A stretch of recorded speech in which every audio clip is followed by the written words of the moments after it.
usually do it. You're recording.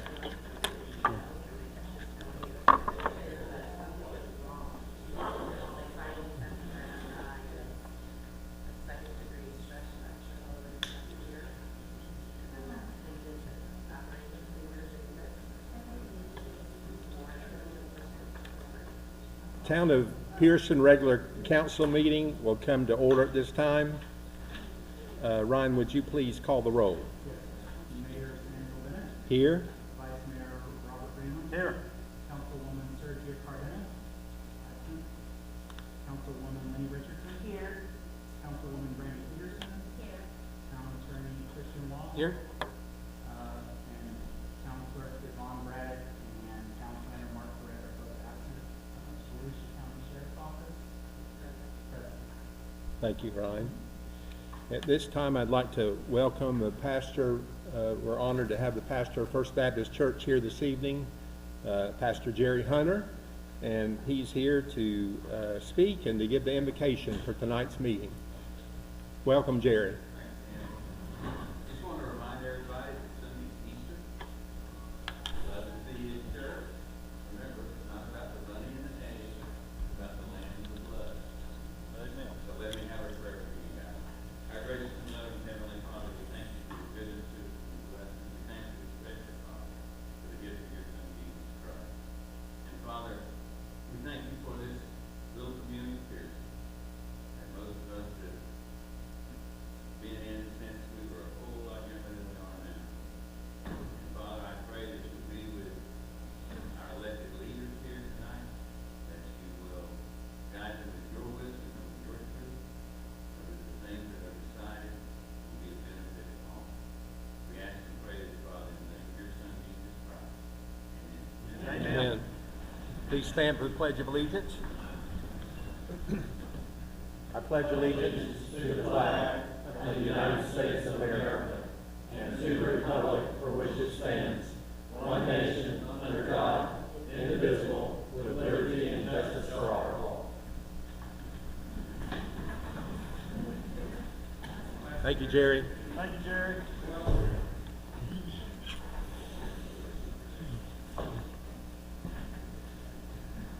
Mr. Mayor, let the record show that Councilwoman Sergio Cardenas is here. Oh, she is here. Okay, yes. I apologize to everybody for starting. Yes, thank you, Mr. Vice Mayor. Let the record show that Councilmember Sergio Cardenas is in attendance at tonight's meeting.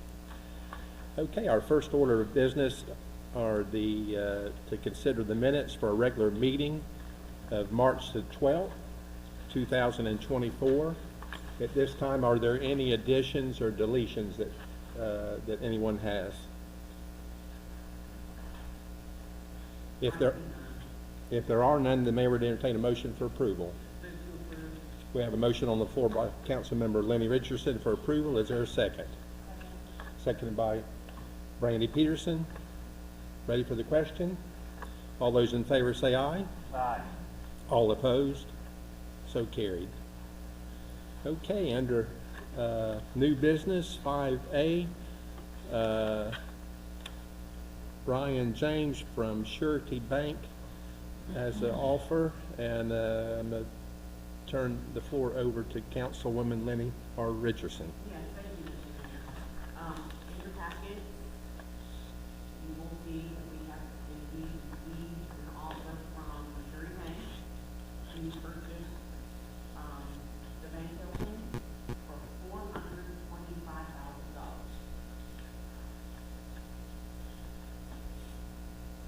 Okay. I want to also, yes, and I'm glad we're have the offer from Mr. Ryan James of Surety. Thank you, Lenny. Also, I just want to remind the board that we did have a workshop, and at the workshop there was a recommendation. Was it for 500? Was it 550,000? The motion? Does anyone? 550, Ryan is agreeing. Was it 550? Okay. And just for information, the property appraiser has the appraised, is it 419?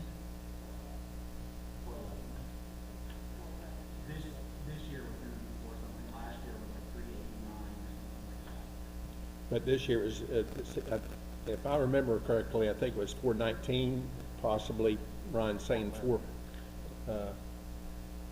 Actually, The county has it this year at $411.93. There you have it. Jeremy, it's $411.93. $93. Okay. So the floor is open for discussion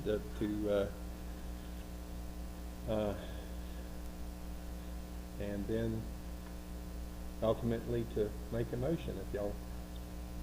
I'm in agreement with their offer.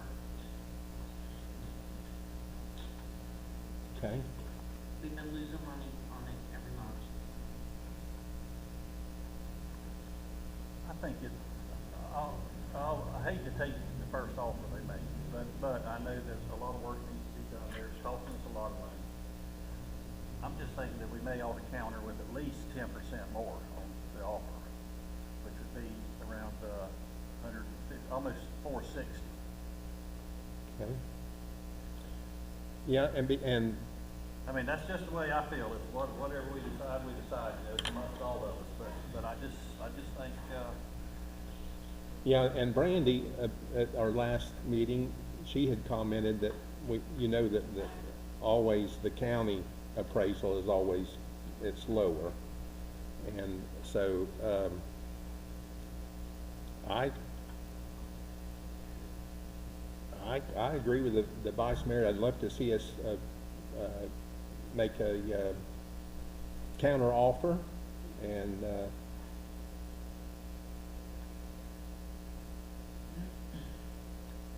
then surety can, if they can either accept it or make another counter offer. What, Christian, you have any thought on because you're a real estate, I know that's your specialty. I mean, I really don't. I think this is a strategic decision for you all to make about what gets the best value if you do decide to sell. What's the best value for the town, taxpayer money, that kind of thing. It's a valuable asset. And at this point, the only thing I would ask that if you do pass a motion with a price, that you also have them take care of all the closing costs, whatever those may be, title insurance, deed recording. It'll only be $3,000 to $6,000. That's still something, and I think they do it. So that's my only recommendation to you at this point. I think the offer that he submitted is a good offer. I think what our vice mayor suggested, that's not out of line because that's a very valuable corner. That's the building, the real estate. We know what it costs to build something now. So, but this is a board decision. So, but I do like what the vice mayor suggested, the four. Somewhere around 4, well, it'd be 467. That's interesting.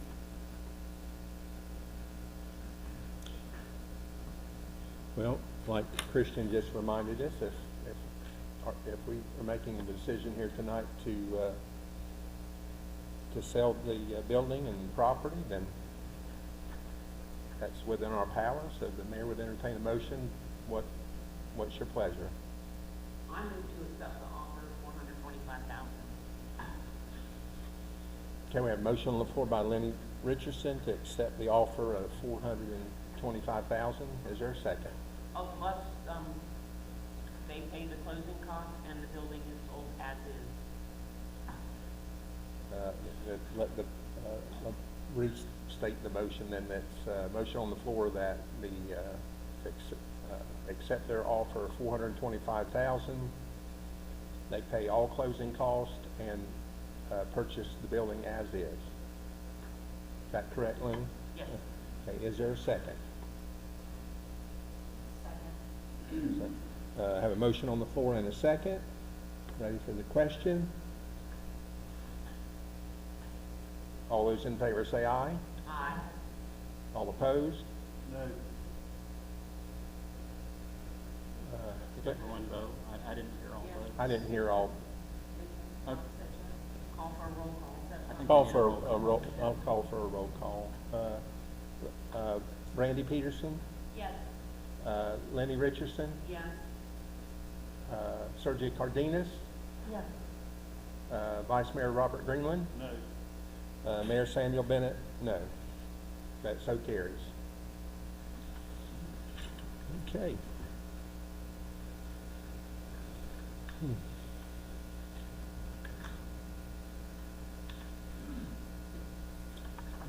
Okay. Okay, item number 5A, mowing right-of-ways, Councilwoman Lenny Richardson. Yes, thank you, Mr. Mayor.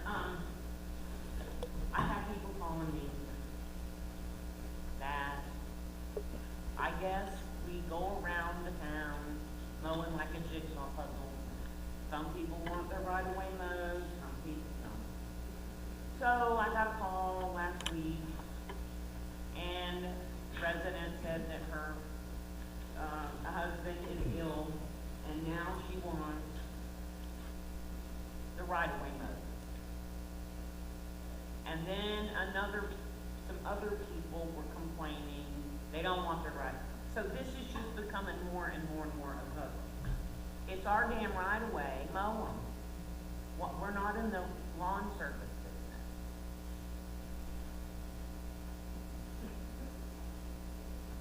Okay.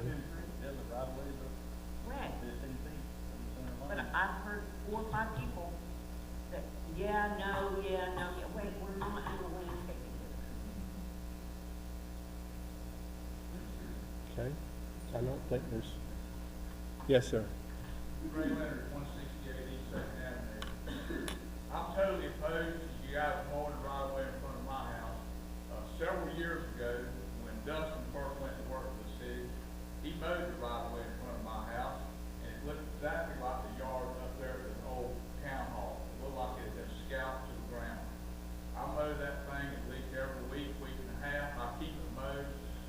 I know it's a public right of way, and I'm very well aware of that.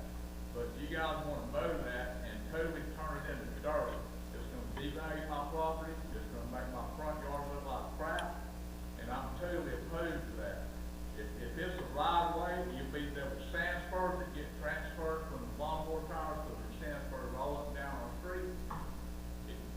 I don't appreciate you guys wanting to turn my front yard into something that makes my house look like crap. I take pride in my house, I take care of it, and I'm totally opposed to you guys mowing in front of my house. Now, I don't know how the rest of the people feel. They mow our streets, and they do a good job, they keep it mowed, but it's just like the town hall. You have very little grass, and it's mostly all weeds, because they mow it to the dirt. And I'm totally opposed to you doing that in my yard in front of my house. Because it would probably devalue my house by thousands of dollars to do that. And I'm totally opposed to it. Thank you. Thanks. Yes, Paul? Thank you, Mr. Mayor. Paul Martell, 506 North Pine Street. I fully concur with Greg. I take care of the front of my house, and I want it to look like a great neighborhood. They used to do it. I asked the town not to do it, and they just went around it, and they don't do it anymore. So please don't allow it. Please do not. Because like Ray, I take care of it, I mow it, I fertilize it, I water it to make sure my property stays in a first-class shape to the best of my ability. So I ask you very, very strongly not to do this. Thank you, Mr. Mayor. Thank you. Is there anyone else that would like to speak at this time? I have to agree with Gray and Paul that their yards are really manicured. I mean, so I think when our public works gets to that area, I mean, they're usually by the time we get to mowing, there's a lot of mowing to do in the town of Pierson. And when they get to Gray's property and Paul, it's probably manicured and it looks nice. So I think that in cases like that, like Gray shared, we don't want to ruin their yard. That's not, I don't think that's, you weren't referring to properties like that, I don't think. No. No. So I think that we would not want to infringe on where you manicure and you do a great job. Your place is beautiful and Paul's is too, so. So maybe, Have you told, or asked Dustin to just dodge you and everything? Yeah, I asked him that, But he doesn't mow it first either. started, and it's no problem, he said, no problem. I keep my mowed, I keep everything mowed on Frederick Street, from where my property is, all the way to Second, as well as my yard, and sometimes I even mow Eugene's yard, so, I mean, I don't know, because we haven't talked about it. This is when we were able to talk at a public meeting. Lenny might be talking about people's yards that are unkept and they just don't want you to do anything. So, I feel that one, because there's one on my street that's turning out that way. yes. You know, So we're not, I don't believe, we have no plans to come in and ruin your yard or Paul's yard. Yeah. so do we Yes, just Paul. leave it to Mr. Mayor, you know, in the old adage, common sense should rule. If the property's looking nice, skirt it. Thank you. Okay. Mr. Mayor, that's what I was gonna say, so we Yes. just leave it to Public Works to mow at their discretion and all the nice yards. these get. Yes, Yeah. yes. That's what we'll do. That's what we'll do. I think that works, and that's what they're doing. It's just like Gray has stated, he talked with Dustin, and he hasn't been mowing his grass, and same thing with Paul. So it's working, but the areas, I think Lenny's talking about maybe an area that's unkept, and they don't want us to do anything. Well, I think she's letting us know that we are going to be mowing areas like that. Common So, sense, yes. works for me. So, okay. Thank you. Okay.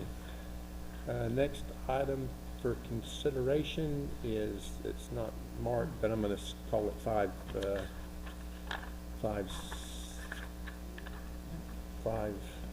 5CA. And this will be CB.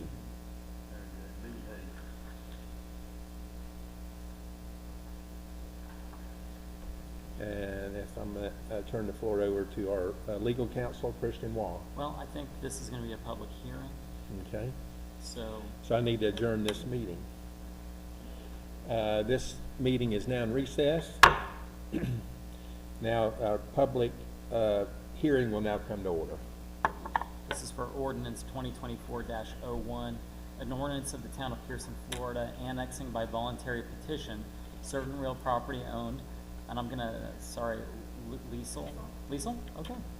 And Todd Angel with parcel IDs 581200000470 and 581200000473, located 225 plus or minus south of the intersection of Lamar Road and South Volusia Avenue, County Road 3, with the addresses of 211 and 245 Lamar Road, and located contiguous to the town of Pierson, in accordance with the voluntary annexation provisions of section 171.044 Florida statutes and other controlling law, redefining the boundaries of the town of Pierson to include said property, providing findings, providing for conditions, providing direction to the town clerk to record the ordinance with the clerk of the circuit court, with the chief administrative officer of Volusia County, and with the Department of State, providing a legal description and a map, repealing all ordinances in conflict herewith, providing for severability, providing for non-codification, and the taking of administrative actions, and providing for an effective date.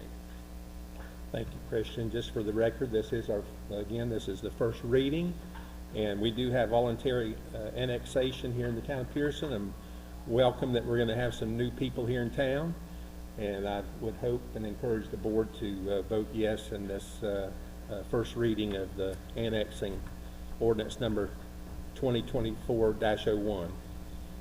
And so the floor is open for, Mayor would entertain a, I'm sorry, Mayor. oh, wait a minute, this is a public hearing. still- I'm sorry, point of order. It's a public hearing. Is there anyone else that would like to speak at this time? Okay, Paul, did this come before the planning commission? Yes, it did.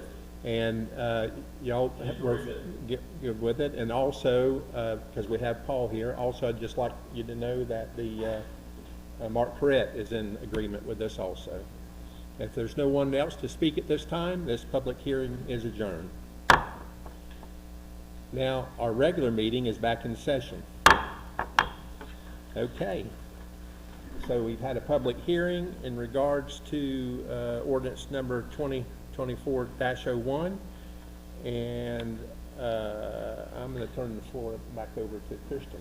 Well, I don't need to reread the whole thing, if you don't want me to. It's not legally required, so. That's why I wanted to turn it over to you Yeah, as there you legal go. counsel. So it's there for your consideration. So it's, don't need to read the title over again, but the mayor would entertain a motion for approval of ordinance number 2024-01. So moved.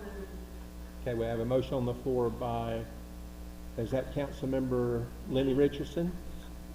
For approval of first reading of ordinance number 2024-01, and let the record show that the title has been read in its entirety at our public hearing, and we have a motion on the floor. Is there a second? Second. Seconded by our Vice Mayor, Robert F. Greenland. Ready for the question? I'm going to have a roll call vote. Brandy Pierson. Yes. Lenny Richardson. Yes. Sergia Cardenas. Yes. Vice Mayor Robert F. Greenland. Yes. And Mayor Samuel Bennett. Yes. So carried.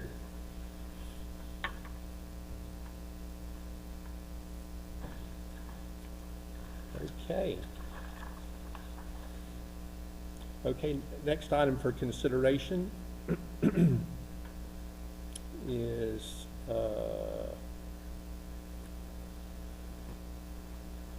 C. We just did CA, now this is CB. I'm going to mark it CB because we had two. Culvert on Blake Street, Councilwoman Lenny R. Richardson. Yes, thank you. So Carol's done calling, and she said somewhere, I don't know where, I've not gone to look, at Blake and, East Washington is a culvert, is there, Chris? And she says it's clogged up, and when it rains, it's flooding in that area. So, I didn't. Yeah. So, can we get, We'll get that checked out. yeah, Okay.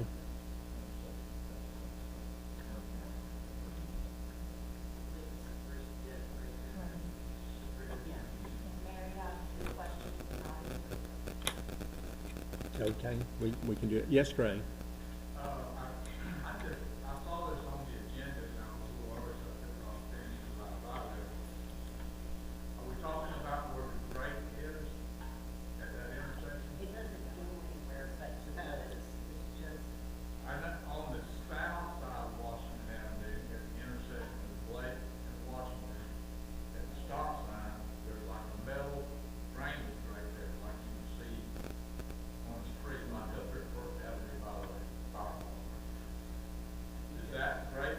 Does it go anywhere? I mean, apparently it I is. think she's talking about the one closer to the side of your property. Over by Kenneth Cross Place? That's what I think she's talking about. Well, that, you know, that ditch on Blake Street is completely blocked off about halfway between Washington Avenue and whatever the next street is. There's been a plug of dirt put in that thing many years ago. I mean, so long ago, pretty large trees and stuff like that. And both culverts in front of Mr. Cross House are, for the most part, stopped up. So there's like a threefold issue going on. Well, we'll get Public Works to take a look at that and see how to proceed to get it in a working manner. It's not functioning right now from what we've discussed here. Any other comment or question on that? Okay. Move to item number 5D. This discussion on town ordinance that pertains to cemetery, and I think we have Mr. Larry Lester Pulley here, and also we have some members of the Methodist Church of Pierson. Welcome.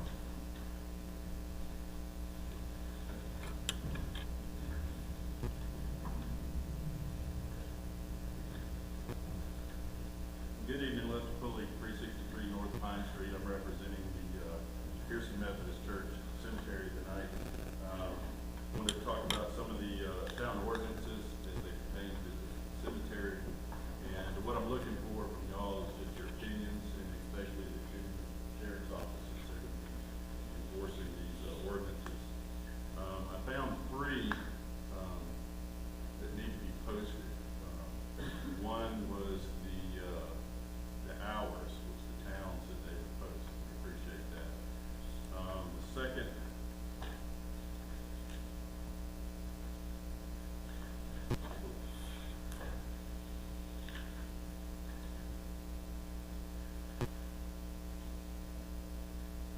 is section 4.3B, commercial establishments shall be unlawful for any person to consume alcoholic beverages on private property, which is operated as a commercial establishment to which the public is customarily invited, including parking lots, vacant land, adjacent to commercial property, under control of the owner thereof. If the owner of such commercial establishment posts a clearly visible, legible sign containing a warning that the consumption of alcoholic beverages on the premises is strictly prohibited. I think this would apply to the cemetery. We do have a sign up there now that says no alcohol. There's one on Washington Street at the entrance, and there's one on Pine Street. What is the number again of that ordinance? It is section 4-3. Yep. Do we need to put this ordinance on the sign for it to be enforceable, or is just posting no alcohol good enough?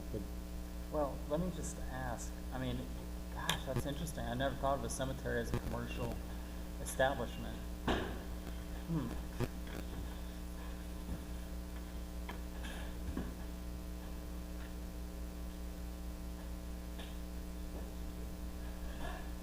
I would assume that would say no alcohol, and then you could put the Yeah, ordinance number on there. I mean, it's their Per responsibility ordinance, to go no look at alcohol it. consumption per ordinance.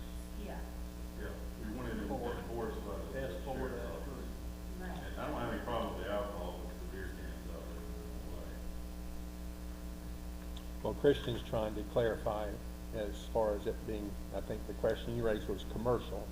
I mean, I don't have any problem with that. I mean, Okay. it's not owned by the town, so I think it can be said to be commercial. You probably gotta pay to be there. You gotta die and you gotta pay, so, you know. Okay, so that's. And we need to list the town ordinance. Yes, underneath, I no think that would, alcohol as per town ordinance. so it can be enforced, yes. Okay. Do we have to ask the sheriff's office if that's up to them? Mr. Carball? Have to talk to their legal counsel.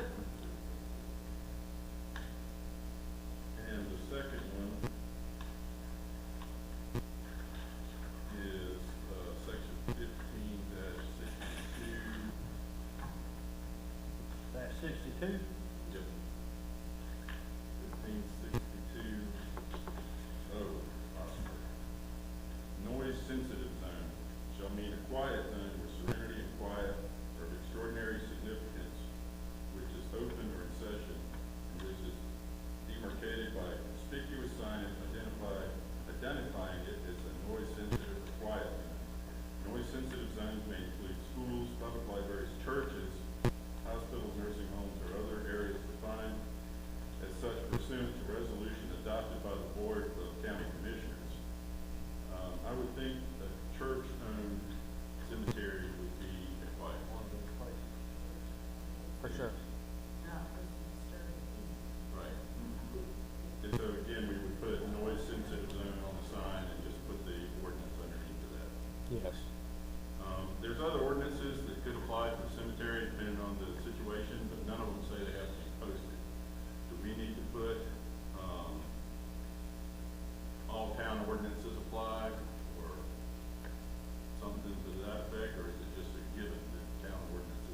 It is a given that they apply. Okay. Doesn't mean you don't necessarily wanna post it, it's up to y'all, but. Good. You know, like loose, domestic animals, disorderly conduct, discharging of firearms, there hadn't been a problem out there. And there's no, it doesn't say we have to post it, so I think that's a given. It is a given. Okay. That's all I got. You guys got anything else? All right, thank you very much. Lester, I think that, before you leave it, and Christian, the board, this is, it's all in order, good. The only question I would have is we would want to check probably with the sheriff's department to see how, to make sure that this can be enforced. So if they say to enforce it, they would like to have the signage there. Well, these are ordinances where it actually says that there has to be a sign. Yeah. Okay. So, I think he's correct, that if we're going to enforce these laws that are already there, because it says a sign has to be there, we Yep. do have to get a sign there. Okay, so we'll can get all 3 signs then. You want me to do it? Yeah, Oh, good. we'll do that. Great. Y'all agree? The hours, the ordinance says every 200 feet. These just say prominently displayed, so I would think just at the entrances. Well, I have a question. If we're gonna do it for one, are we doing it for all the cemeteries? How many do y'all have? Actually, 3. Three? We Oh, have yeah. we have the Methodist, Lutheran, and the Primitive Baptist. But the two that we've had issues with is, with some problems, is the Methodist and the Lutheran. Well, Tim Taylor does the Lutheran. He was gonna try and make it the Methodist, so I'll fill him in. There's also the one in the vice mayor's backyard he's never told anyone about, where all his enemies have gone. Exactly. So, you might wanna think about that one. Hush, That's a private cemetery. That's a No, private no, you're right, cemetery. that's private. Private. I know, it's private. Thank you. All right, thank y'all. Thank you. Okay,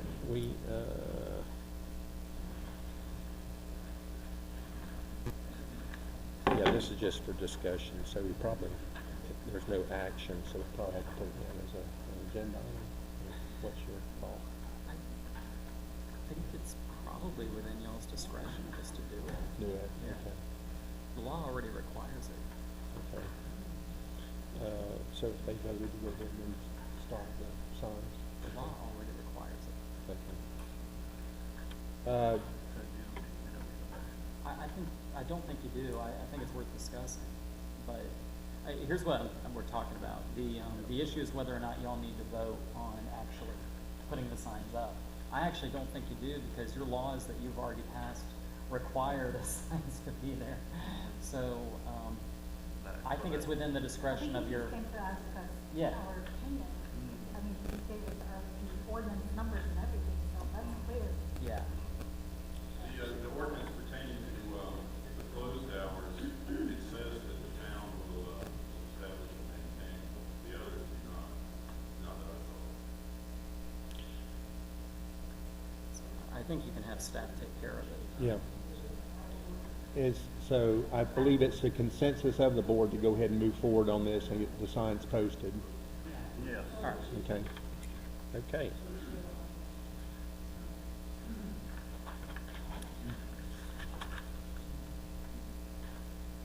So are we gonna get the quotes and bring it, will it have to be an agenda item for us? No, we're gonna go ahead and order, Because of what we passed last week about the yeah, we're gonna go ahead and order the signs, Brandy, and get them up. That's basically what Christian is saying, that we have the, okay. Updates by mayor, I'm gonna omit that, I might come back, reserve the right to come back. Updates by, town projects, town attorney, Christian Wall. Two things briefly. One is I reached out to the county about the baseball maintenance agreement that I guess used to exist between the town and the county. And the county attorneys told me that it expired in 2015. So if someone has been maintaining stuff. It's not with an actual agreement between the town and the county. Well, And I that's s- the last one we could find, but the guy from the county told us that there was another one somewhere for someone to And find. it could be that, well, I think there might be a reason why no one can find it. I'm not sure it exists, but I asked the county to look into this, and the only thing they could find is the 2015 one. Which, look, if they've been working with y'all, good. But what the county attorneys basically said is, they're perfectly fine to bring it back to life.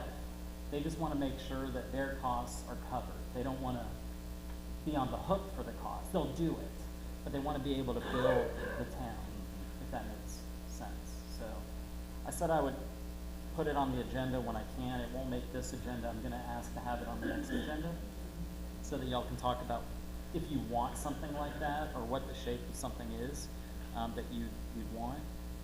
But that's one thing. The second thing is I heard about a, frankly, criminal trespass that occurred at the town hall. And we have looked into, the Volusia County Sheriff's Office provided me a copy of an ordinance that they said they would enforce. So we have adapted that ordinance, which is based on Volusia County's ordinance, for your consideration at the next meeting. And what it would do is it would give very explicitly the Sheriff's Office the ability to trespass folks from public property, wherever the public property is. The flip side is they would have a right to appeal it or to a hearing. And the reason for that is when you keep someone from coming on public property, you are kind of depriving them of some of their opportunities for maybe having their voice heard at a meeting or to, I mean, everyone has a right to walk on public property. So there is some constitutional law out there. There was the 11th Circuit Court of Appeals below the Supreme Court where they held that, look, if you're going to take someone's rights away like that, they have to have an opportunity to be heard. We don't have that mechanism in place. It's my opinion we don't need it for keeping someone out who breaks the lock to get into town hall. But in the interest of moving this forward, I want you to have that ordinance at your disposal, and I'll send it out, but it's going to be on the agenda for the next meeting.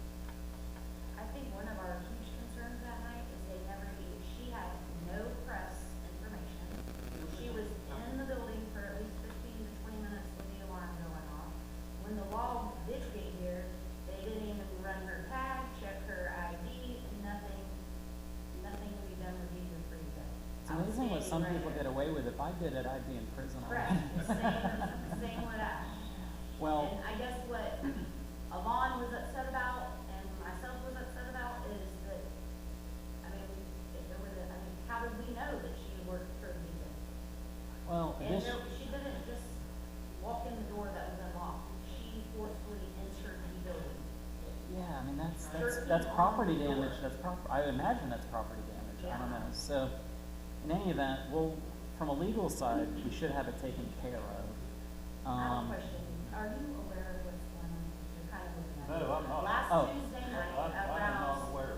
okay, last Tuesday night around 6 o'clock, the alarm started going off. So Alon came up here and she tried to call Sandy. She couldn't get him or Lenny, so she called me and said, hey, the alarm's going off. There's only a green truck in the parking lot. Somebody's in the town building. You can hear him pushing the code. I said, okay, I'll be right there. She had already called 911 or they had already got the alarm code and all. Well, between me getting here from my house and the girl came out of the building, she had on a long t-shirt almost down to her knee. You couldn't even see her shorts.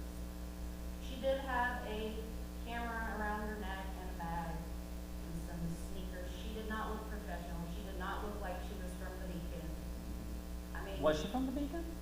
yeah, the Beacon said she had worked there for 1 week. She has articles on the website. Wow. I called the next day. That's wild. It shows in the And she video, forcefully entered. You can she see went to that back door Well, and first, tried to get in it. Well, and couldn't. first she tried all of the doors around the whole area, including the cafeteria, which isn't even this building, it's a separate building. And then when she couldn't get another door, she came back to this side door over here and pried these two wooden doors apart we, and came in the building. And I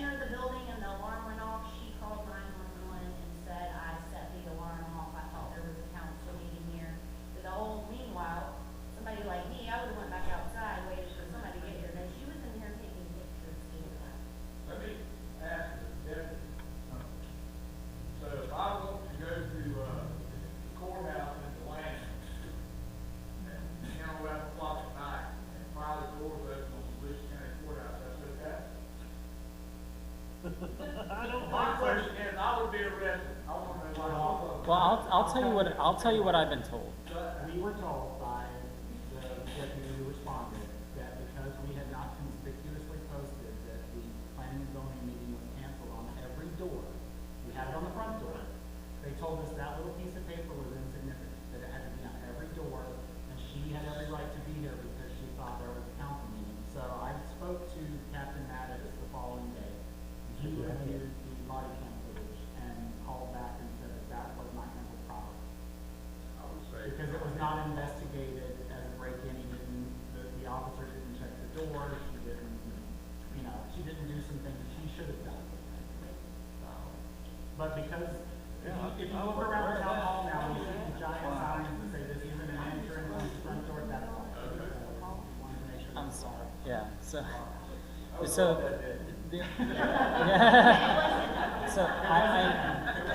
No one in attendance was here except for I only bring it up, like I said, I'm gonna ask to have that and the ordinance on the agenda for the next meeting.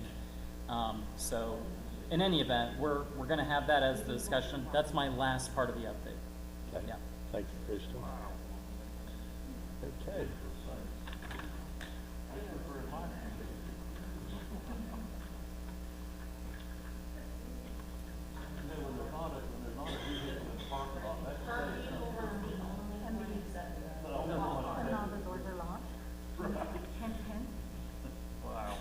Okay, moving right along. Our next item, Mark Corrett is not in attendance. He had a conflict, so he's not here this evening. So moving to the next item, 6A, Save Our Voting Rights. And this was tabled from March the 12th, 2024. And we do have Christine Wake here this evening. Welcome. Good evening, guys. First, apologizing for not making it so often. Obviously, we know why. I am actually taking a nap that day, and last text me, are you making it? And I was like, no, I'm not making it. So, the reason why I was gonna be here 2 weeks ago is tomorrow night we are having a very important meeting with FWC for the tag unit. So I apologize, it is last minute, but if anybody can attend that tomorrow night from the council, it would greatly be appreciated. It is from 5 to 8. It is in the ACA Astor Community Association building. It is a very open, public meeting, but only people who are able to speak on behalf of us are part of the tag unit, which we had to have submitted all those weeks ago. Based on the agenda that I received from FWC, it does not look like anybody will be doing any type of presentation besides FWC, and their presentation is all about supporting the spring protection zone. So for those of you who could attend tomorrow night, that would be greatly appreciated, because I think it's important for your guys' standpoint and position in our town to understand what is going on firsthand.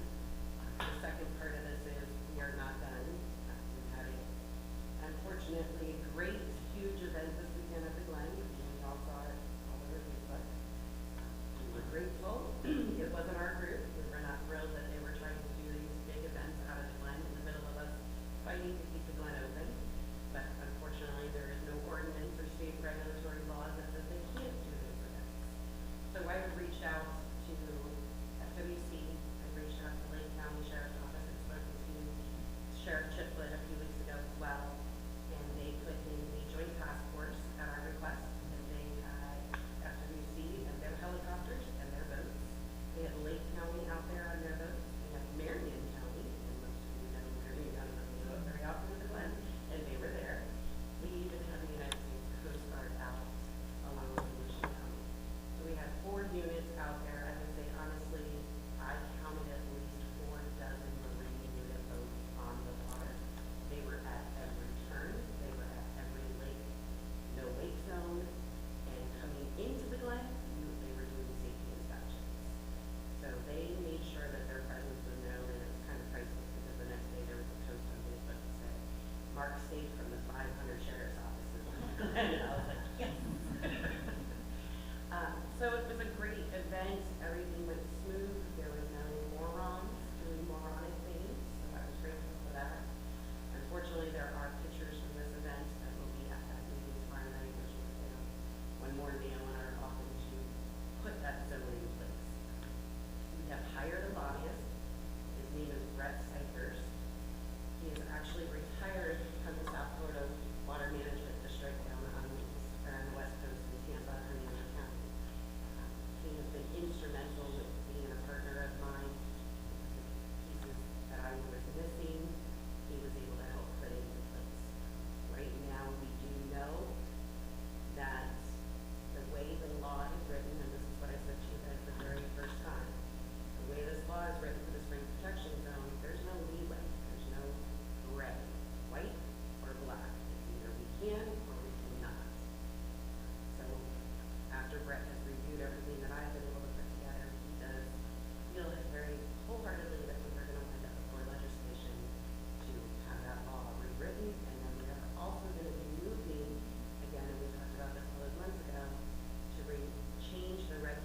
Christine, where did you say this meeting was? Astor Chamber. Oh. Yeah, ACA. Oh, okay. IT. It is technically open to the public, but we haven't made an announcement to the public because we don't necessarily need everyone in there to the board. So, they're kind of strategic on who we're like. We could, to answer your question, we could advertise it, put it down as an agenda item, and this board could adopt a resolution in support of the Glen. And we, Christian could put things in there that would help to preserve the Glen so that people in this area can continue to vote, and it would not infringe on the voting rights of the people here in our area. Because that's what this is all about, because they're talking about maybe closing the Glen. And so that would really, there's a lot of people in our area that really, you know, that's a nice place to be able to go over, put in at Shell Harbor and go over to the Glen. So thank you for all your work that you're doing, and we appreciate you coming. Is there anyone else that would like to, any questions? Or yes, Gray? What is it that FWC wants to do? Close the Silver Glen to all voting? So, the United States Department of Forestry, which is Ocala National Forest, put together a request for a spring protection zone. The way that law is written, no vessels are allowed to anchor, moor, or beach inside the zone. So what the proposal is, the request is basically that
Thank you for all your, Absolutely. what you're doing. Okay. Okay, next item, 6B, 162 West Second Avenue sidewalk, tabled from March the 3rd, 24. Mr. Jeremy Stedman. We discussed the sidewalks up there in our last meeting, I think, Vice Mayor Freeman was going to go by and have a look and kind of get an idea of what kind of condition they were in and see what kind of decision we need to make on that. Yes, you're correct, Jeremy. I did ride by there before our meeting, actually, and there is a bad dip there in about two of those panels that's in the sidewalk, and it broke. And if the sidewalk's gonna stay there, it needs to be repaired and fixed. Okay. I personally thought it was their personal sidewalk. It's very close to the building. I didn't think it was a public sidewalk. So is it more beneficial to your employees than to our citizens? In I my don't see it. survey, what I'm trying to do is relieve myself of some liability. Right. In my survey, the sidewalk belongs to the city. Yeah, that's correct. It's a city property. That's on the city I right know of that, way. but it seems like it's their property because it looks like a sidewalk. It's that close to the building. But, I mean, and I always see, like I said the other night, I always see the people walking on the other side of the road. I don't ever see people using that sidewalk. So I wouldn't be opposed to demolishing it instead of fixing it. I mean, they could put some grass on there and it would look perfect. So, Do you have a preference, Jeremy, of repair? Mr. Mayor, I don't really have a preference either way, as long as I relieve myself of some liability, make the city aware of on the sidewalk. What y'all do with it is entirely up to y'all, whether you remove it, repair it, that is fall in your court. I'm not against. now, I guess the cost, that would be the question. Is it more costly or pricey to fix it, or is it more pricey to demolish it and put grass on it? So I guess that's the question. Yes, Gray? I have a question on that sidewalk. If the city decides to fix that sidewalk, is that gonna eliminate the cars being on the sidewalk? I'm glad you brought that up, Mr. Because I Mayor. mean, if cars keep pulling up on it, the sidewalk's going back. The parking situation's been changed to allow them to park on the side of the road there. Okay. The sidewalk was a concern when I purchased the building. I understand y'all have seen cars parked there. This sidewalk was broke prior to my purchase of the building. And it was noted in my insurance company when I purchased the building. They didn't want to insure the building because of the sidewalk. Well, then I agree with the sidewalk, it needs to be fixed right now. If anything, like parking on the sidewalk, we have Well, relieved the city of it's some blocked in. liability. I agree. I agree with that. Yeah, I think Public Works, I mean, it's not that much. I think they can take it back over there, pop that cement squares out of there and then just sod it. Level it off the sod. I think it would be the, Yeah, I would go with whatever. And when I was looking, I looked, and there's only one little piece of other sidewalk on that whole entire road. yeah. And that's a sidewalk that's been there for many, many years, honestly. And going back to our maintenance of mowing the roads, if y'all decided to do that, we would mow it and maintain it. Okay. Mr. Mayor, I think it's motion that we remove the sidewalks in front of, Jeremy Stebbins' building. Okay, we have a motion on the floor by Councilwoman Lenny Richardson to remove the sidewalk in the portion there where 162 West Second Avenue by Limitless, that area there from where it starts to what's that street there? Fountain. Fountain. Remove it there, Fountain. Mr. Caldwell. I just wanted to speak for the record that when I approached some of us about the car park across the sidewalk, asking you, that was in the police, that you eliminate that sidewalk, you street park, this car is there, it's a problem, it's So having a sidewalk there would, okay, I didn't know that. If we remove the sidewalk, then what he's saying by Florida statute, then they would be able to park all along that whole area. But So, if it's grass, what does it matter? I mean, well, I thought we did that's what it he's on saying, it doesn't matter if sidewalk. it's grass. If you remove the sidewalk, then you'll be able to park, in that whole area. So, if, I didn't know that. We might want to think about that because you want to,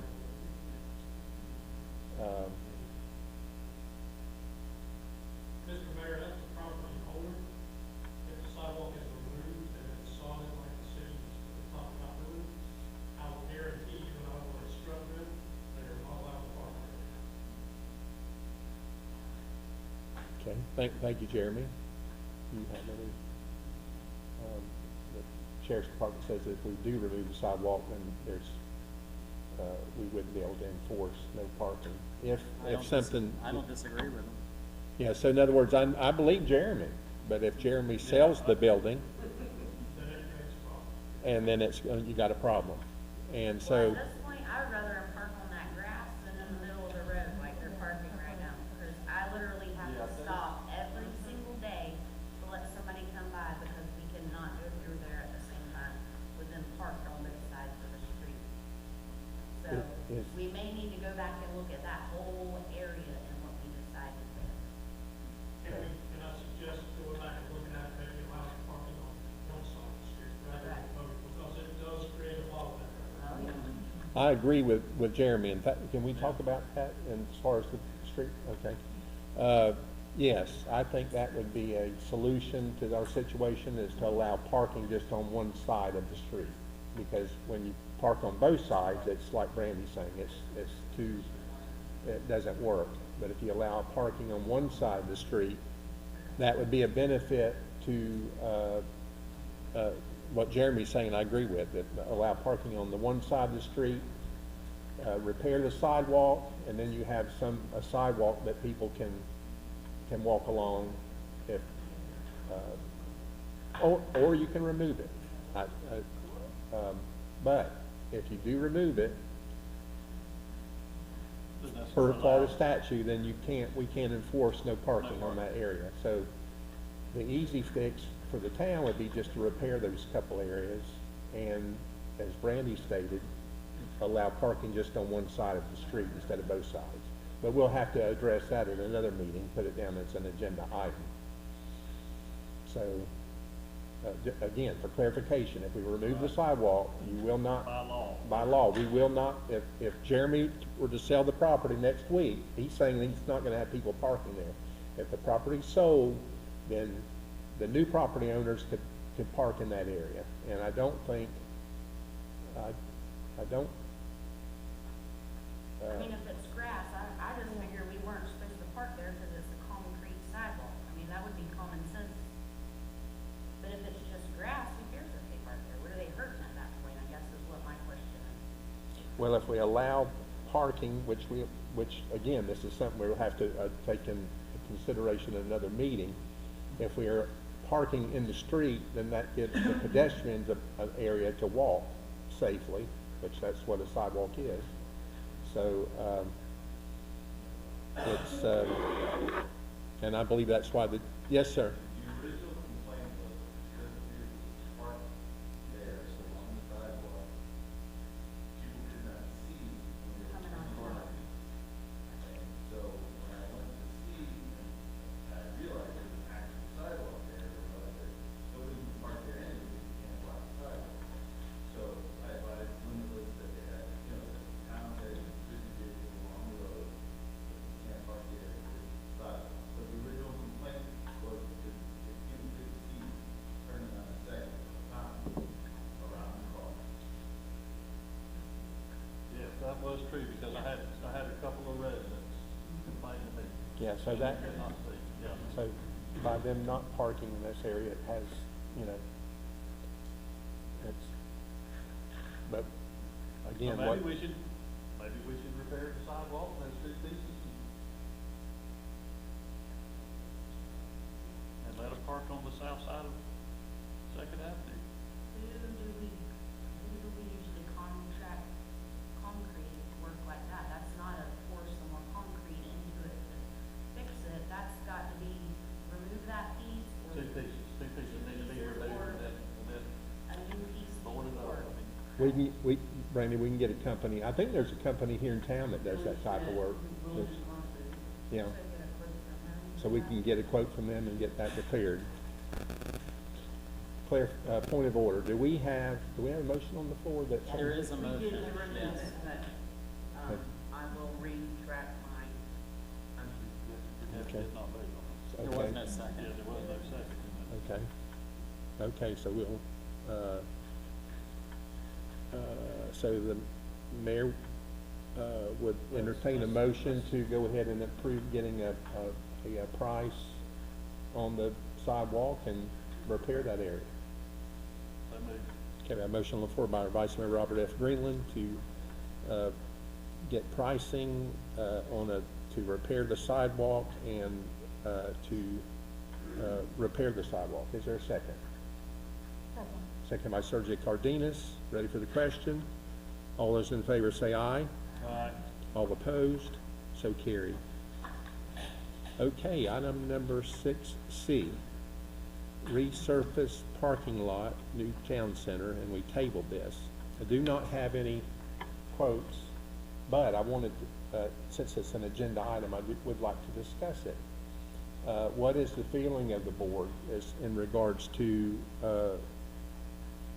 getting pricing and resurfacing the area here at our new town center? Mr. Mayor, it's my opinion, when you address this after the regular scheduled meeting, I have a couple issues why I think we need to maybe just leave that expense alone at this time.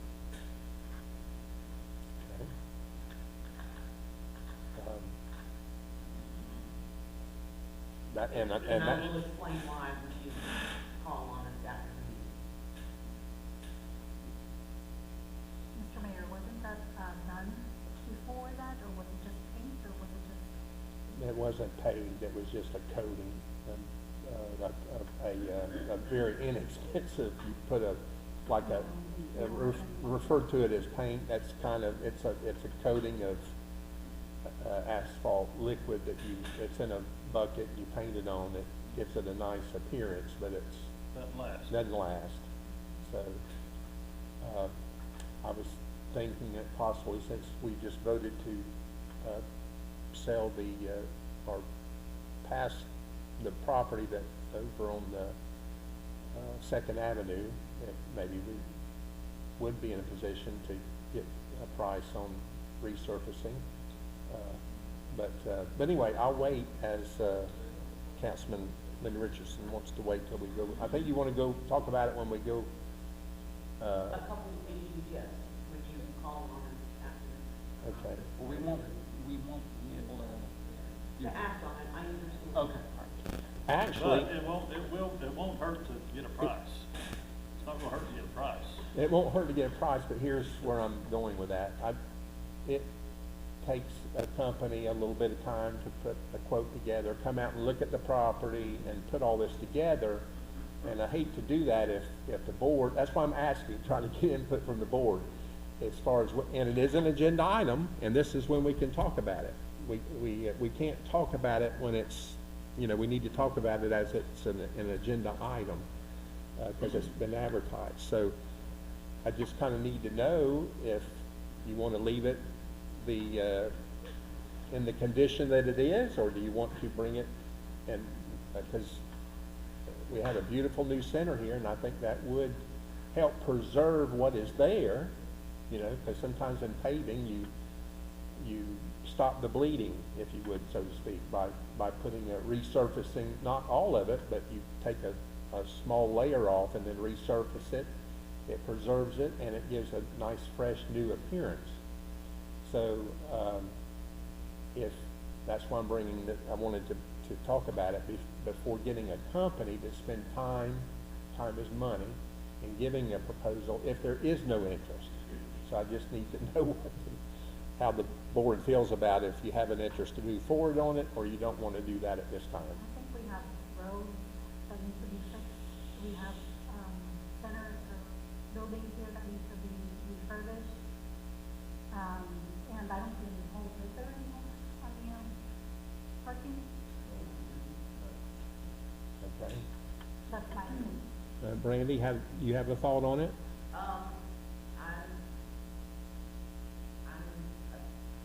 I think it's something that we can wait on right now, because we got a lot of expenses around here. Okay. I think then I don't need to. That's more important to get us where we need to be besides the parking lot. The parking lot's okay for now. I mean, And it's thank- not something in the future we could do. Okay, and thank everyone for expressing their view on that, because I don't want to go and take time and have a company take time, and it's not going to be, there's no support. Okay, thank you.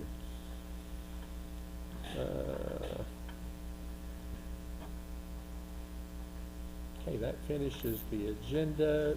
Christian, is anything that you, at this time, that you didn't? No, Okay. thank you. Our Vice Mayor, Robert F. Greenland. No, sir. Councilwoman Sergio Cardenas. Yes, just one thing.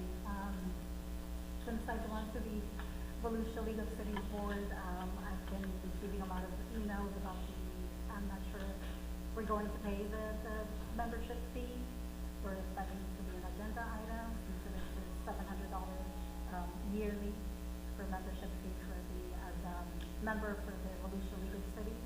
Yes. I just saw a couple of emails from Karen out there, and I'm not sure. I thought we approved that several. It's always been an agenda item. Yes, I mean, put it on the Maybe an agenda agenda for item, next. Yeah. if you could add that for next one. That's been a year already. Email Has it not? on. Are we not active? Okay, just email it to them. Yeah. Is it, or is Pierson not? We haven't paid the membership fee yet, for this year, for the year. So, yes, yes. When I signed a check to Volusia League of Cities for It's $700. probably- I do think Yvonne just did it maybe a week or two ago. Oh, okay, So maybe it crossed okay. in the mail, but I'm pretty sure she went in and did it. We knew we wanted to stay a member of that. Right, yeah. I told Karen I would speak to the council about it. Yeah. No, thank you.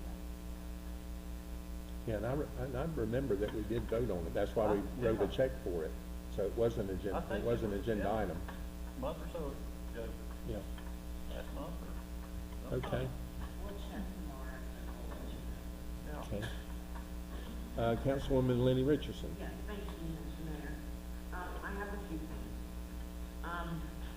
The fire marshal came in and did his inspection and gave us the options of what we have to do to become compliant. One of the options was that big panel out here that has all the fire warnings, whatever, in it, would have to be removed. Is that correct, Ryan? Yes.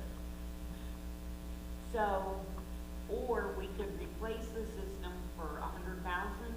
Well, it's gonna get costly. Okay. So, we're like, okay, no, let's explore Plan B. So, just to get things compliant, he gave us 30 days to do this, if we want to continue to occupy the building. Remove the existing fire system, that box and all that wiring. Ryan, help me out here. Yeah, so there's a gigantic fire panel in our office that Volusia County had installed here. All these pull boxes that you see in the hallway that says pull for emergency, all that stuff either has to be replaced, repaired, or removed. And if you get it, any of that has to be done by a certified person with a permit from the fire marshal.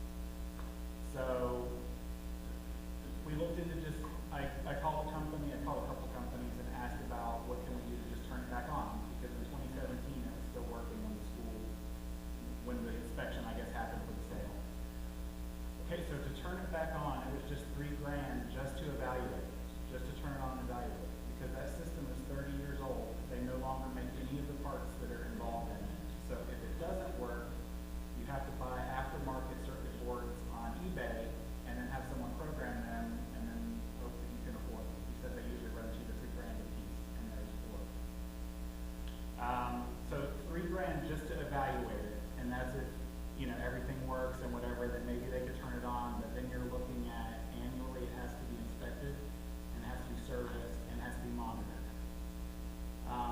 The other option is to have a certified person to remove it, so that's $11,630.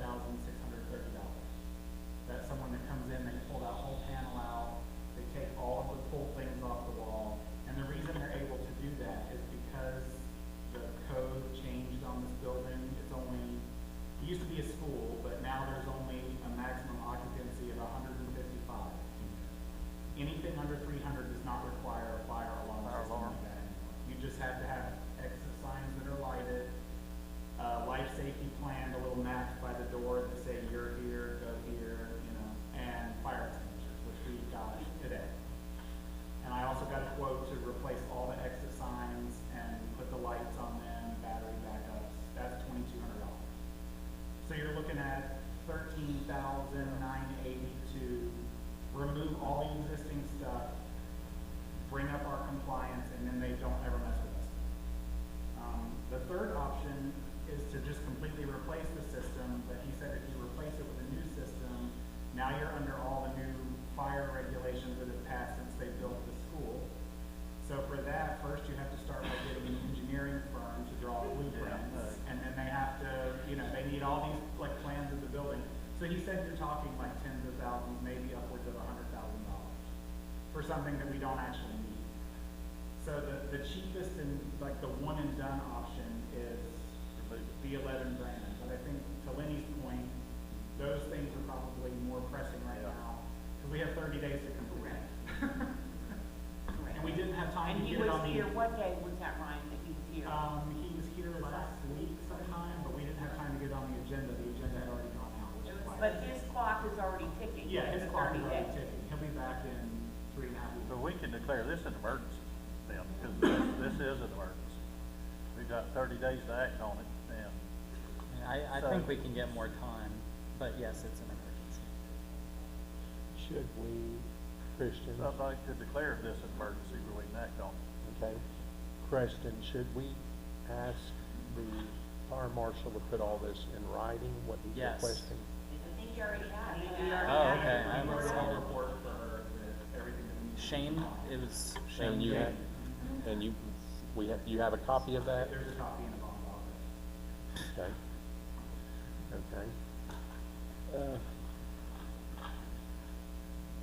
So, we do have a written, something in writing then, to go by. Yeah, Um,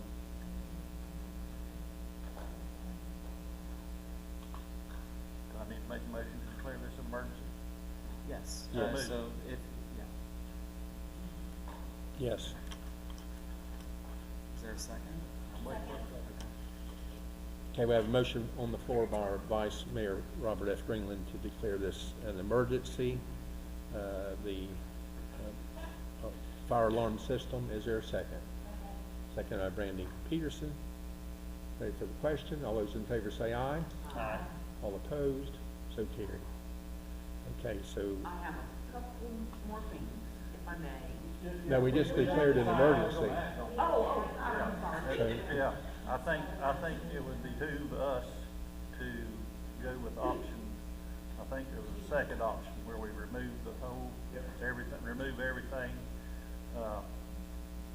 display whatever is required of us to display, and do away with the whole system for a price around $18,000. $13,980. $13,980. In lieu of the cost of the other options. okay, we have a motion on the floor by our Vice Mayor, Robert F. Greenland, to remove all of the existing, the fire main circuit panel and everything that is being required by the Volusia County Fire Marshal at the cost of $13,980, and that to have our attorney review the application and make sure everything is in order. Is there a second? Second. Second by Sergio Cardenas. Ready for the question? All those in favor say aye. Aye. All opposed? So carried. Okay. Yes, Lynn, you have something else? So last May, Lewis informed me that the health department came in to look at the water system. And there were a list of infractions. One of those infractions was when we had the check valve fail, remember? And the one well was filling, okay. To install a type of flow meter that measures the actual amount of treated water that leaves, I guess, both of those wells in unison to the public. So, this was never done. So Lewis, I called him, and he said, well, Carlos Senior said, that it's illegal for them to request that we do this because we're grandfathered in with this whole system. Which I found to be an odd comment. If the health department tells you to do A, B, and C for your water system. So, I questioned him about that. I said, Lewis, if Carlos told us Senior will hold his feet to the fire and be liable for this decision, everything's good. So Lewis called me Monday. He said, since we've been so tardy getting everything done, now we are required to put in this whatever flow meter it is. Brian Dixon can't do it, we can't do it, has to be someone water certified. Looking at a cost between $4,000 and $6,000 for this meter.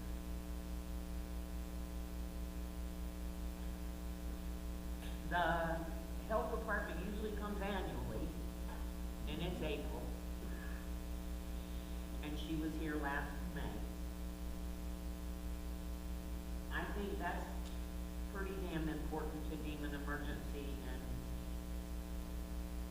get this rectified. Emergency too, if we approve it, Kristen.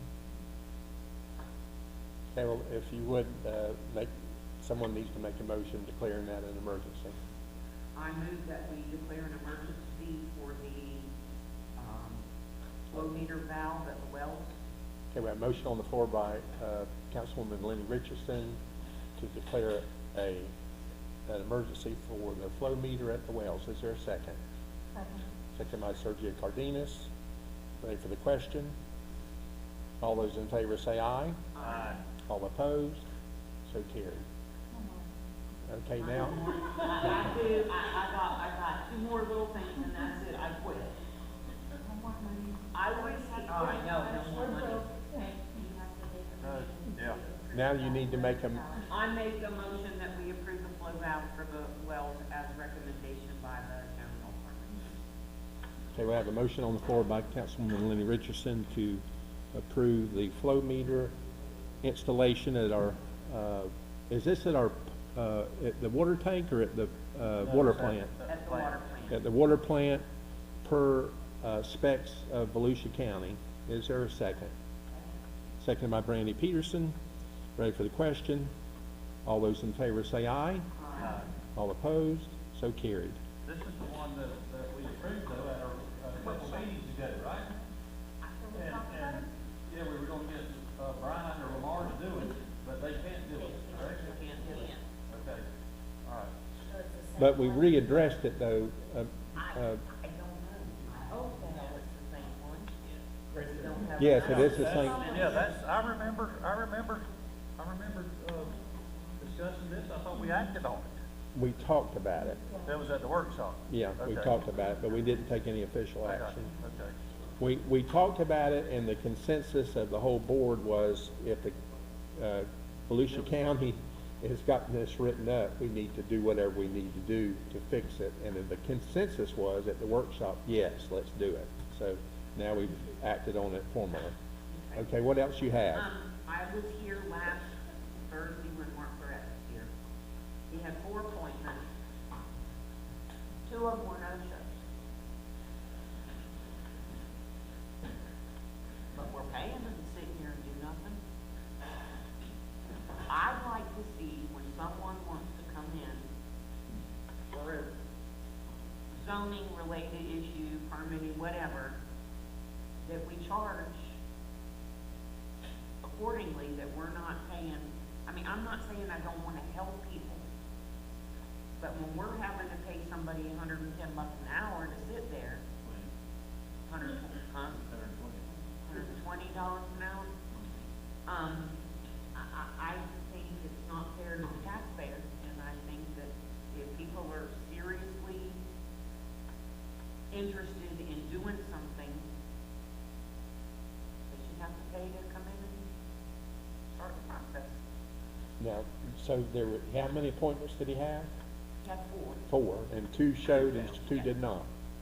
So, again, so Mark's, And I'll put this on the agenda, but I just wanted to bring that to your attention. I was like, whoa, wait a minute.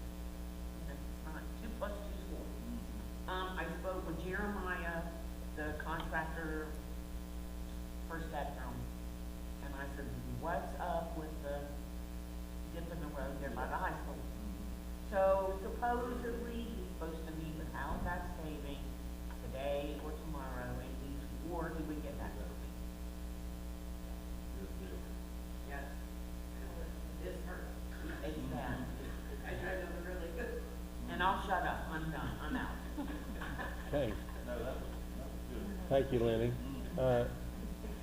Brandy?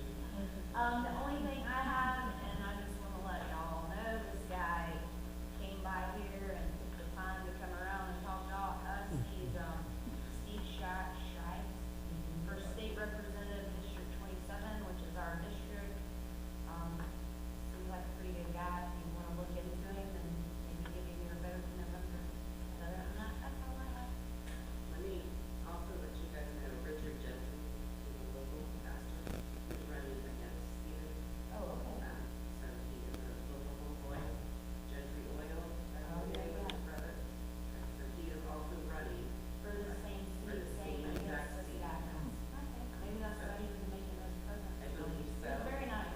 Richard will be in attendance tomorrow night at the UCA, so you'll get a chance to meet him too. He's been instrumental in the Glen issues as well, but I've also made sure I've got Stephen in place as well, because either one of them Right. lands there, we're gonna be there. Right. For sure. Absolutely. Thanks for letting me know. For sure. That's all I have. Thank you. It's dark out there. Yeah, it is. Getting dark, Getting dark in here. yeah. Man, Oh, the lights aren't even turned on. That's what I meant, yeah. Because it was so bright daylight when we started our meeting. I do have something else on that, Sammy. Yeah. Hold on a minute. Yes, Brandy? When I was up here, I think Thursday or Friday last week, Fred did come in here and measure for a power outlet for a door or something, right? Yeah, he had to install an outlet above our back door for the ADA. For the ADA compliance, and he looked at all the track lighting and all that, and he said these big lights, there's no doing with these. Right? They're out of, Well, he said that he didn't even know if he could get parts for the. correct, for the- right. Well, I think we already approved for him to go ahead and do the track lighting. Yeah, so we're just waiting, but thank you for that But update. he said he wasn't aware of us, he hadn't measured, looked, or nothing about track lighting, so, but he did measure and look and tell y'all that he was ordering it. He told us he would order it, he measured before while he was here, and then he told Vaughn he'd be here this week, but I haven't heard from him yet. Yeah. So,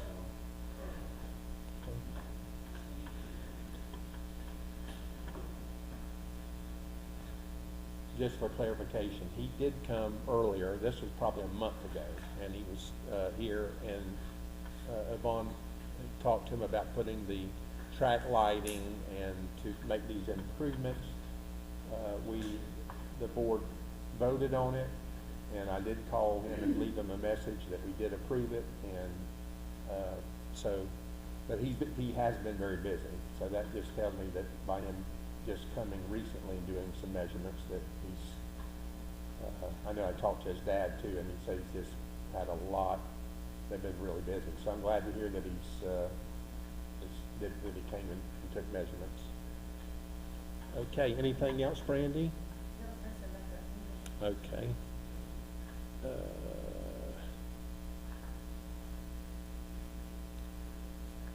Okay, at this time for the good and welfare of the public participation. Yes, hello. Kelly Green, 570 North Pine Street. About once a year, I ask when we're gonna get our ordinances online, and we've made no progress towards that, as I'm aware of. They are online now. Is it on the new website? Launched the new website yesterday. And it's awesome, so please go check it out and give They're Ryan all, kudos. as of right Yeah. now, they're all in one long file, but I'm Everything working on is, getting everything. the word searchable and all Can that. you do Boolean searches on? I don't know. I'm working with the original PDF that I was given, but I'm gonna work on it. Because a lot of that stuff has to be ADA compliant, it has to be able to be OCR and all that stuff.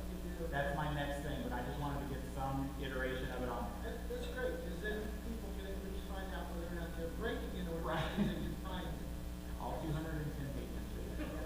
And I think we might have a few more coming your way. We might have a few more coming your way too, so. Yeah, and it looks like a real official webpage. Good, that's great. Here's the double. Yeah, I believe it's the one that Carmen had started, and it just never got actually put online. It used to be like, So replace the old. yeah, for the old one. Excellent. Yeah, it's really nice. It's super easy, and it came up immediately. I couldn't remember what time we Great. started. Good deal. And also, another thing, this Saturday is the Easter Festival, so they come. Okay, That's on our calendar on the website. And can we put it on the billboard out there? yes, Okay, that would be great. yes. Okay, anyone else? Yes, great. Gray Leonard, 168 East Second Avenue. We're paying Mark $120 an hour. That's when he's just working for us, correct? Yes. Is he on a retainer or anything like that? I brought up something a while back, and he said we couldn't apply for any more grants until we used up the grant we got up there. How does that affect us applying for a grant through FDOT? They're two separate things. It doesn't. We need to get him to either go to work for us, try to get us some grant money, or we need to find somebody else that will. Our streets in the town of Pierson are literally falling apart. We just talked about the culvert there on Black Street. Well, if you go on to North Black Street, there's probably a patch of asphalt about 4 feet by 6 feet in the northbound lane, just a few feet off of Washington Avenue that's missing. It's just the sub-base, or whatever, down there. And we have other streets all over the town that are falling apart. Van Oak Road is one of them. Right there where the little farm street comes out on Washington Avenue, next to where Jose Martinez lives. The left side of that road is caving in, the culvert's gone. We have, I think it's just a matter of time before we have a total cross on North Road again. And somebody needs to get hold of DOT. I remember Vice Mayor Grayman bringing up the depression there by the little beverage store here, where the drain goes underneath the highway, it's back. It's, I don't know, as far as so deep. We have got a lot of problems where Braddock Road comes out on Highway 17, if you're turning south. There's a freighter there, or there has been. Palmetto. Palmetto. Exactly. And so, I think maybe if Mark could get on the ball and see if we can get some grant money and get some of these roads fixed. I don't know if we gotta come up with quotes to fix them before we can apply for the grant money. I don't know exactly how that works. But we do have, our streets are in dire need of some TLC. They're getting bad. No doubt about that. If we can get something done on that, I think it would be greatly appreciated by everybody in town. That's it. Thank you, Gray. Mr. Gray, we are working, Ryan has been on the phone with, the grant people from Florida League of Cities, not good. Pollution, Florida League of Cities, and has got some questions answered on some grants and stuff. I forgot, unfortunately, it's not real great news, but I did talk to Brett Fox, who put me in touch with somebody, from Mid-Tower, which they're the ones that are engineering all that stuff that's going on in Galactic City. Okay. They're kind of like a meeting hunt that's doing the well project, but they specialize, they got some money for Hawthorne to do like roads in Hawthorne. Unfortunately, he said the biggest request that they get for grants is for roads, and there's not a lot out there for roads. There are 3 DOT grants that are available for roads. We don't apply for one because we are not a rural area of opportunity. There's 3 parts of Florida that are designated that. The closest one to us is Putnam County, so we missed it by 10 miles. So there, he gave me the names of a few people I can talk to. There's a woman he gave me who's like part of some like rural infrastructure initiatives that might be able to help us on like Cakestrom if we can prove that it's necessary for businesses to continue functioning. You know, if you posit it to them like, hey, these people might lose their livelihood if this road's not fixed, but you've got a peach orchard going in there, you've got a medical marijuana thing going in there, you've got all the fern growers on Cakestrom and Shaw Lake. She may be able to find an angle for that. And then the CDBG grant that we're currently using for the wells, we can apply for that again after that project is closed out, but there's a grading system on that. And roads rank way below water and wastewater, they consider that more of a health thing. So in other words, if there's only so much CDBG money to go around, another town might be ranked higher than us because they're using it for like drinking water versus the road. So there's options, but they're kind of limited, and I'm chasing that down and trying to figure out what we can do. But I think what Mark said when he says that we can't apply for 2 grants at once, we can't apply for CDBG. Correct. Because we still have one over there. But there are other agencies, and there are nonprofits, and there are state and federal programs for all sorts of different things, but it's just a lot to wait through. Like Brandon said, Florida League of Cities is great. They have a whole website where they sort of pull all these listings and like sort of organize them in one place. But like the last time I looked, there were like 24,000 grants. So you just have to kind of read each one and do we qualify. You know. So we're looking into it. We're not just sitting around waiting. It's good. I think we, need to at least try to budget some money in our town budget. Maybe, obviously we can't fix all of it at one time. Let's try to do road A this year, and, another road next year, or something along those lines. We definitely have three years. Thank you very much. Thank you, Gray. And as the board knows, we've got some major areas that we need to address right here in the town, so, but, thank you. Anyone else? Yes, sir.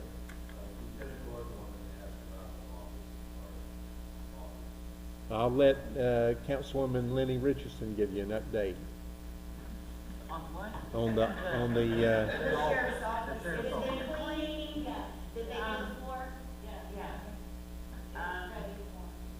I guess it didn't have to be an agenda item, but I think there's some carpet that needs to be replaced, but, other than that, the toilet's a big people toilet now. Yeah. No, your third leg. Oh, yeah, that is. Oh, yeah. So I guess we'll make that, what I just talked about, an agenda item next time, and Or he can come up here and talk to the boss, then I can when they get through fill talking. him in a little bit more on exactly. I think the only other thing we have left to maybe address when we talked about getting the IT people, figuring out how to work the internet and stuff out there, because there's nothing out there in that building. So you might want to just come up there one day and kind of walk down there. Thank you. Lenny, great job on the, working on the new, sheriff substation here on campus. We, here a few meetings ago, we did approve a $10,000 budget to make the improvements. So if you'd like to go ahead and proceed on getting pricing, a couple different quotes for, to install the flooring, then that's all, it's been approved. So, And it looks like somebody died. I mean, it's so what I'm saying is, I just wanted to clarify, if you need to do Okay. carpet or improvements, Okay. go ahead and get the quotes and go ahead and. I think they've already obtained that. Okay. Okey doke. Okay. I think that finishes, if there's no one else, that finishes the agenda. I'd like to take this opportunity to thank everyone for coming and being here in attendance tonight. And hope everyone has a wonderful a celebration of Easter, this Super Bowl for believers this weekend. Hope you have a good weekend, Easter weekend. Stay safe. And again, thank you for coming to the meeting here this evening. Hope to see you at our next regular meeting. This meeting is adjourned.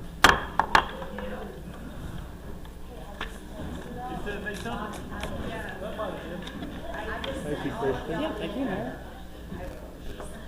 Good to see you. See you in a few weeks. Happy Easter. Good deal, yeah, it starts at 5, right? 5 minutes.